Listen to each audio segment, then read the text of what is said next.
सभी का हमारे YouTube channel physics bye Arun sir में। अपने क्लास 12th के जो सिलेबस में चल रहे हैं उसमें आज का जो टॉपिक अपना बहुत ही महत्वपूर्ण टॉपिक है विद्युत द्विध्रुव के निरक्ष। कल अपने जो टॉपिक किया था वो अक्षीय रेखा पर किया था कि द्विध्रुव को जो मिलाने वाली विद्युत द्विध्रुव के अक्ष को जो मिलाने वाली रेखा होती है उसको अपने उसकी अक्षीय रेखा बोलते हैं और विद्युत द्विध्रुव की जो लंबवत रेखा होती है उसको अपने बोलते हैं निरक्षीय रेखा। तो आज का जो अपना टॉपिक है वो विद्युत द्विध्रुव की या तो निरक्षीय रेखा पर विद्युत क्षेत्र की तीव्रता आपको क्वेश्चन पूछा जा सकता है, या विषुवतीय रेखा भी नाम आ सकता है, या इसका एक नाम और है अनुप्रस्थ रेखा के किसी बिंदु पर विद्युत क्षेत्र की तीव्रता अपने कैसे निकालते हैं। चलिए अपने देखते हैं। सबसे पहले अपने बात करेंगे कि एक द्विध्रुव लिया है अपने ए बी, माना ए बी एक विद्युत द्विध्रुव है, ठीक है, जिसके मध्य अल्प विस्थापन कितना है 2a है। इसके केंद्र O से लंबवत दूरी पर, इसके केंद्र O से लंबवत दूरी r पर एक बिंदु P है जिस पर विद्युत क्षेत्र की तीव्रता ज्ञात करनी है। तो ये इसकी निरक्षीय रेखा हो जाएगी, ठीक है, r दूरी पर। फिर अपने अलग अलग देखेंगे, एक तो प्लस क्यू आवेश, एक माइनस क्यू आवेश। प्लस क्यू आवेश के कारण विद्युत क्षेत्र की तीव्रता होती है वो आवेश से बाहर, जिसको मैंने लिख दिया E1। माइनस क्यू आवेश के कारण विद्युत क्षेत्र की तीव्रता क्या होती है आवेश की तरफ होती है, उसको मैंने लिखा है E2।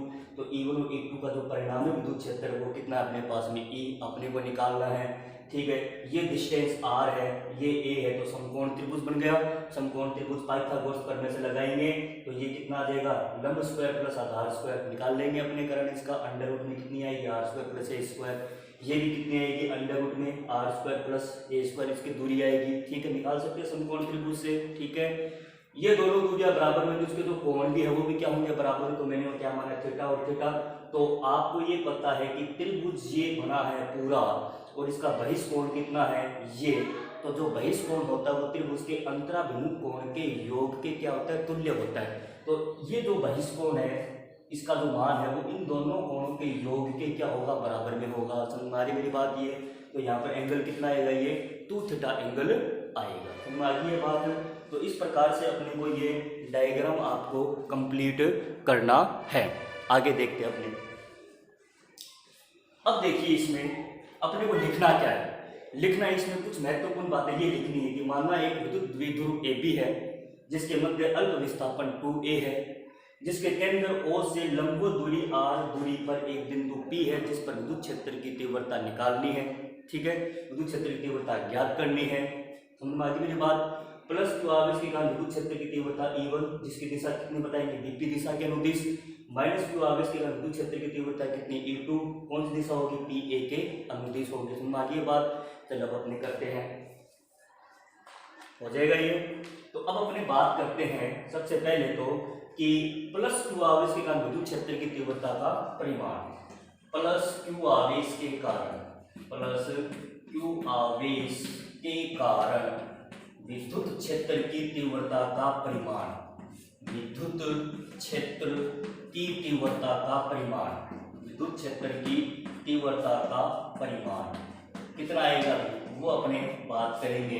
तो कितना आ जाएगा अपने पास में E1 का परिमाण इज इक्वल टू कितना आ जाएगा अपने पास में, E1 का परिमाण कितना आ जाएगा अपने पास में।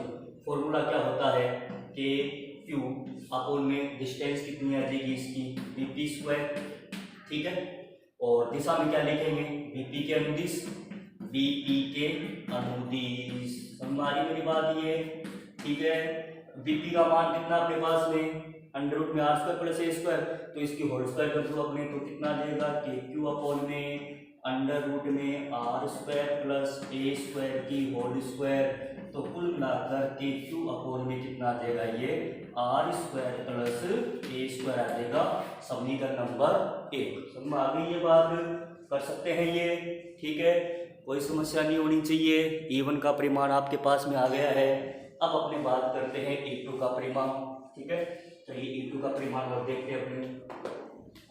माइनस क्यू आवेश के कारण यहाँ पर क्या लिखेंगे माइनस क्यू आवेश के कारण, ठीक है, माइनस क्यू आवेश के कारण माइनस क्यू आवेश के कारण विद्युत क्षेत्र की तीव्रता का परिमाण कितना हो जाएगा E2 का परिमाण इज इक्वल टू डिस्टेंस कितनी आएगी इसकी PA, ठीक है, पी ए की स्क्वायर। और दिशा कौन सी होगी इसकी, पी ए की अनुदिश, सबको पता है ये माइनस टू आवेश आवेश की तरफ होती है उसकी दिशा, ठीक है। तो ये डिस्टेंस का मान आ जाएगा। समीकरण नंबर कितनी आ जाएगी, 2। अब आप कहेंगे सर ये माइनस टू आवेश था तो उसका परिमाण में क्या होता है, प्लस हो जाता है, तो ये मान अपने पास में आ जाएगा। इसको समीकरण नंबर 2 दे देंगे अपने। समीकरण 1 व 2 से क्या है, समीकरण 1 व 2 से बराबर नहीं है ये, समीकरण 1 व 2 से कितना आएगा, समीकरण 1 व 2 से, समीकरण 1 व 2 से E1 का परिमाण इज इक्वल टू E2 का परिमाण बराबर में है। अतः बिंदु P पर, अतः बिंदु P पर परिणामी विद्युत क्षेत्र की तीव्रता, परिणामी विद्युत क्षेत्र की तीव्रता, विद्युत क्षेत्र की तीव्रता कितनी आएगी अपने पास में। चलो अब आपको ये पता है कि इसमें समांतर चतुर्भुज का एक सदिश नियम आपने 11वीं क्लास में पढ़ा था। क्या था कि जैसे इस प्रकार से दो वेक्टर अपने पास में, ये है वेक्टर ए, ये वेक्टर कौन सा है बी, ये इसका कटान बिंदु जो वो परिणामी सदिश को प्रदर्शित करता है जिसके बीच में कोण कितना है, थीटा है। तब आपने फॉर्मूला निकाला था आर स्क्वायर, आर बराबर में अंडर रूट में क्या फॉर्मूला था बताओ, ए स्क्वायर प्लस बी स्क्वायर और प्लस में कितना था 2ab cos थीटा। ये फॉर्मूला था समांतर चतुर्भुज के सदिश नियम। जब आपने 11वीं क्लास में पढ़ा था, दो वेक्टर्स का कटान बिंदु उसके परिणामी सदिश को प्रदर्शित करता है, उसका ये फॉर्मूला होता है, ठीक है। वो इसमें अप्लाई करेंगे। ए के स्थान पर E1 आ जाएगा, बी के स्थान पर क्या आ जाएगा E2 आ जाएगा और थीटा के स्थान पर क्या आएगा 2 थीटा एंगल आएगा, ठीक है। चलो आपने करते हैं, देखिए इस प्रकार से करेंगे, कितना आएगा अपने पास में, E का परिमाण बराबर अंडर रूट में कितना आ जाएगा E1 square plus E2 square plus 2E1 और E2 और इनटू में कितना आ जाएगा cos 2 थीटा, ठीक है। अब अपने को ये पता है कि E1 और E2 के मान बराबर में है, तो E1 की जगह E2 कर दो या कुछ भी कर दो अपने, यहाँ पर E2 की जगह मैं E1 करता हूँ, E1 स्क्वायर, ये भी कितना देगा 2E1 स्क्वायर और cos 2 थीटा ब्रैकेट में लिख देना E1 बराबर E2।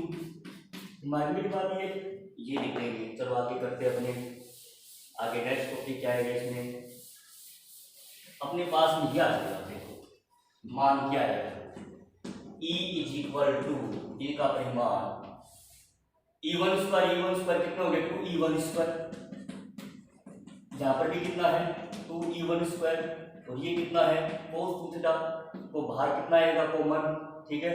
बाहर अपने पास में आ जाएगा ये E1 तो बाहर आ जाएगा, अंडर रूट में क्या बचेगा 2 इंटू में 1 प्लस cos 2 थीटा। ये एक मैथ में फॉर्मूला चलता है, जानते होंगे जो 11वीं क्लास में जो बच्चे मैथ के विद्यार्थी थे, वहां पर ये 1 प्लस cos 2 थीटा किसका फॉर्मूला होता है 2 cos स्क्वायर थीटा का फॉर्मूला होता है। 1 प्लस cos 2 थीटा का जो फॉर्मूला होता है वो 2 cos स्क्वायर थीटा होता है, ठीक है। तो कितना आ जाएगा ये कुल मिलाकर अपने पास में 2E1 और ये कितना देगा cos थीटा। किसका मान आया ये विद्युत क्षेत्र की तीव्रता का परिमाण अपने पास में ये कितना आ गया, E1 की वैल्यू रखेंगे और cos थीटा की वैल्यू आप निकालेंगे इसमें। चलिए कैसे निकालते हैं अपने, देखते हैं। E1 की वैल्यू कितनी है, E1 की वैल्यू आपके पास में है KQ अपॉन में R square plus A square है ये। cos थीटा कैसे निकालेंगे, cos थीटा क्या होता है आधार बटे में कर्ण, आधार तो कितना है इसका A और कर्ण ये अपने पास में, तो आगे मेरी बात ये, तो कितना आ जाएगा cos थीटा के स्थान पर कितना रखेंगे A अपॉन में अंडर रूट में R square plus A square, यहाँ पर ब्रैकेट में लिख देना cos theta is equal to A upon में under root R square plus A square.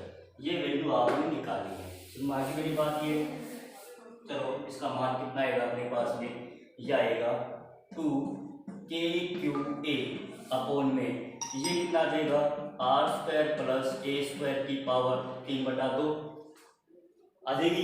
ये पावर यहाँ पर 1 है और ये पावर कितनी अंडर रूट वाली 1/2 है, तो गुणा करने पर घातांक जुड़ जाती है, तो 1 प्लस 1/2 कितना हो गया 3/2, यहाँ पर मैंने कितना लिख दिया 3/2। अब आपको पता है Q गुणा में 2a, इसको ऐसे लिख दें 2a, Q इंटू में 2a लिख सकते हैं। और ये कितना आ जाएगा R square plus A square की पावर 3/2, ये विद्युत क्षेत्र की तीव्रता का परिमाण आ जाएगा। ठीक है, Q गुणा 2a क्या होता है, विद्युत द्विध्रुव आघूर्ण होता है, तो कितना आ जाएगा ये Kp अपॉन में कितना आ जाएगा R square plus A square की पावर 3/2। बाकी मेरी बात ये, क्योंकि P की वैल्यू रखी है मैंने, Q गुणा में 2a विद्युत द्विध्रुव आघूर्ण होता है। ठीक है, अब अपने फिजिक्स का नियम लगाते हैं। क्या कहता है फिजिक्स का नियम, ये कहता है यदि R is greater than A तब क्या नियम होता है कि a स्क्वायर लगभग कितना होता है 0। जो बहुत राशि कम होती है फिजिक्स में उसको नगण्य मान लेते हैं, उसकी स्क्वायर नगण्य हो जाएगी। तो e का मान कितना देगा अपने पास में, e का परिमाण आ जाएगा Kp अपॉन में ये कितना आ जाएगा, ये 0 हो जाएगा, स्क्वायर से स्क्वायर कैंसिल, तो कितना आ जाएगा r³ आएगा। ये आया है अपने पास में निरक्ष पर विद्युत क्षेत्र की तीव्रता का मान है। कर सकते हैं अपने, ये निरक्ष पर विद्युत क्षेत्र की तीव्रता का क्या आ जाएगा मान आ जाएगा। मानिए ठीक है, अब इसको सदिश निरूपण में कैसे लिखेंगे, वेक्टर फॉर्म में सदिश निरूपण। देखो विद्युत द्विध्रुव आघूर्ण की दिशा क्या होती है, ऋणावेश से धनावेश की तरफ होती है ना परिणाम। तो विद्युत द्विध्रुव आघूर्ण होता है उसकी दिशा ऋणावेश से धनावेश की तरफ होती है, परंतु इसकी दिशा क्या ही है धनावेश से ऋणावेश की तरफ, तो दिशा उल्टी हो गई है। तो इसका मान कितना आएगा, निरक्ष पर विद्युत क्षेत्र की तीव्रता निरक्ष इज इक्वल टू कितना होता है -Kp अपॉन में r³ और r ये मान आया है निरक्ष पर विद्युत क्षेत्र की तीव्रता का मान। अब इनके बीच में आरेख खींचना चाहे तो कैसा आरेख आएगा वो देख लेते हैं। ठीक है, निरक्ष पर विद्युत क्षेत्र की तीव्रता का जो मान आया है वो कितना आएगा, आरेख खींचना चाहे इस प्रकार से इसका आरेख बनाएंगे। ये E होता है, ये डिस्टेंस R होती है, ये इसके r³ के क्या होता है व्युत्क्रमानुपाती होता है, ये इसका ग्राफ आ जाएगा। तो आगे मेरी बात ये, कहीं भी समस्या नहीं है तो निरक्ष पर या विषुवतीय रेखा पर या उसके अनुप्रस्थ रेखा पर विद्युत क्षेत्र की तीव्रता का जब मान निकालना हो तब अपने को इस प्रकार से मान इसका निकालेंगे। ठीक है, तो आपका अपना जो टॉपिक आज का ये जो पार्ट है वो 9वां पार्ट है, इसका एक वीडियो और बनेगा 10वें पार्ट में। ठीक है, तो टोटल 1 से लेकर 10 पार्ट बन चुके हैं इस चैप्टर के। न्यूमेरिकल्स की क्लास अलग होगी जो कि आपको बता दिया जाएगा शीतकालीन में जब भी अपने इसकी न्यूमेरिकल की क्लास लेंगे। और छोटे क्वेश्चनों पर विशेषकर ध्यान रखना है। टेस्ट आपको मैंने बता ही दिया है, 18 तारीख को अपना फिजिक्स में पहला चैप्टर और 5वें चैप्टर का टेस्ट होगा। और डिस्क्रिप्शन बॉक्स में उसका व्हाट्सएप ग्रुप का लिंक भी दे रखा है, उसमें छोटे क्वेश्चन बड़े प्रश्न सभी प्रकार के आपको तैयार करने हैं। वीडियो को बिल्कुल भी छोड़ना नहीं है, इसके बिल्कुल भी लिंक पूरा देखना है। ठीक है, धन्यवाद।